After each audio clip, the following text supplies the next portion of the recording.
जय माँ काली।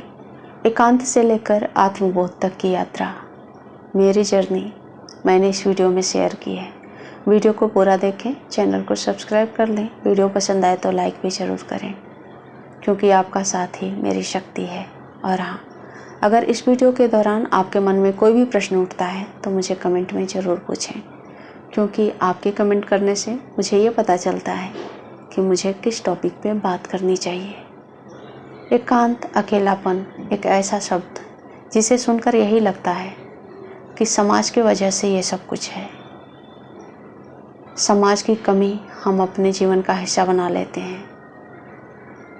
लोग स्ट्रेस में जाते हैं, आत्महत्याएं करते हैं, क्योंकि उनको अकेलापन बर्दाश्त नहीं होता, एकांत पसंद नहीं आता।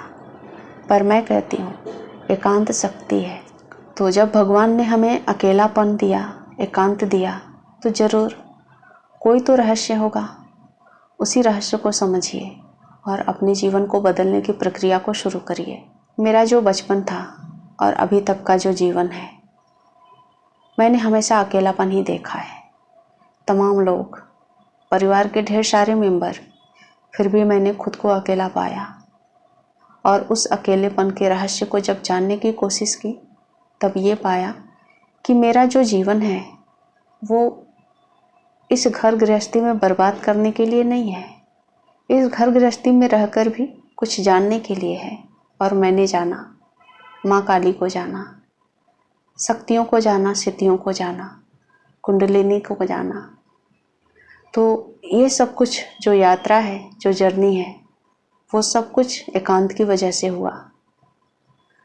एकांत में वो शक्ति है जो आत्मबोध कराती है। तो जिन भी लोगों को लगता है कि एकांत बहुत दुख देता है, तो आपने समझा ही नहीं। एकांत एक तोहफा है, ईश्वर के द्वारा दिया गया। अब मैं आपसे कहूँ कि मैं बहुत ही खुश हूँ अपनी माँ काली के साथ, अपनी सिद्ध शक्तियों के साथ। मुझे वो सब कुछ दिखता है जो आम लोगों को नहीं दिखता। तो आप बताइए, मैं ज़्यादा खुशनसीब हूँ या फिर मेरे आसपास जो आम लोग हैं वो? मैं आम लोग इसलिए बोल रही हूँ क्योंकि मैं खास हूँ, मैं स्पेशल हूँ, क्योंकि ईश्वर ने मुझे चुना कि मैं उनको जान सकूँ, मैं ध्यान की उस गहराइयों में पहुँचकर उन्हें देख सकूँ। ये सब कुछ आपको एक मजाक लग सकता है, लेकिन जब आप ध्यान करते हैं, जब आप कुंडलिनी को जानने समझने की कोशिश करने लगते हैं, तो आपके साथ तमाम तरह की वो अनुभवें जो आपको रोमांचित कर देंगी। आपको ये जीवन फीका लगने लगेगा। आप अपने अकेलेपन को शक्ति की तरह प्रयोग करें। आप अपने अकेलेपन में शक्ति ढूंढें। शक्ति है उस ब्रह्मांड की शक्ति। अकेलापन हमें उस ब्रह्मांड से जुड़ने का मौका देता है, और शायद इसीलिए व्यक्ति को अकेला कर दिया जाता है यूनिवर्स के द्वारा, ब्रह्मांड के द्वारा, ताकि वो स्वयं को जान सके, ईश्वर को जान सके।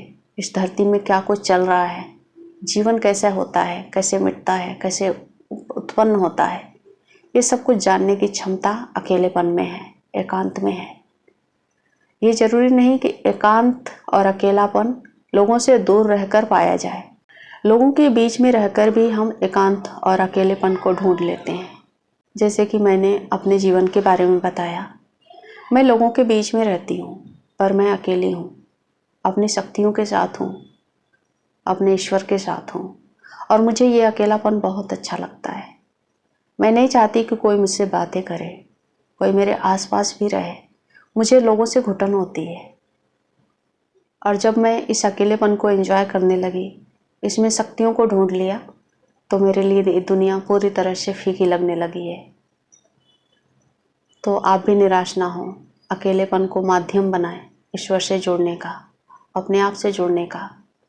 अपने सांसों पर ध्यान देते हुए ध्यान करने का अभ्यास करें, त्राटक करें। सब कुछ आपको शक्तियों से मिलवाएगी, ईश्वर से जोड़ेगी, ब्रह्मांड से जोड़ेगी। हमारे सामने ऐसे बहुत सारे उदाहरण हैं जो कि अकेलेपन से लेकर आत्मबोध तक की यात्रा को पूरे किए, जिसमें सिद्धार्थ जो कि गौतम बुद्ध बने, रामकृष्ण परमहंस, संत रविदास और ऐसे बहुत सारे महापुरुष। सबसे अच्छी बात मुझे संत रविदास की लगती है, जो कि एक चर्मकार थे। उनके पास कोई माध्यम नहीं था ईश्वर से जुड़ने का। वो मंदिर नहीं जा सकते क्योंकि लोग उन्हें ताने मारते, मंदिर में घुसने नहीं देते क्योंकि वो छोटे जाति के थे। पर उन्होंने कभी कोशिश नहीं की वो मंदिर जाएं। उन्होंने मन ही मन ईश्वर को जपा, ध्यान किया और इतने महान गुरु बन बैठे। तो हमें परेशान क्यों होना? हमें तो ईश्वर ने स्वयं गिफ्ट दिया है कि तुम अकेले रहो, खुद को जानो। तो उम्मीद है आप सबको इस वीडियो से एक नई उम्मीद जरूर मिली होगी। मिलती हूँ अगले वीडियो में, तब तक अपना ख्याल रखें। जय माँ काली।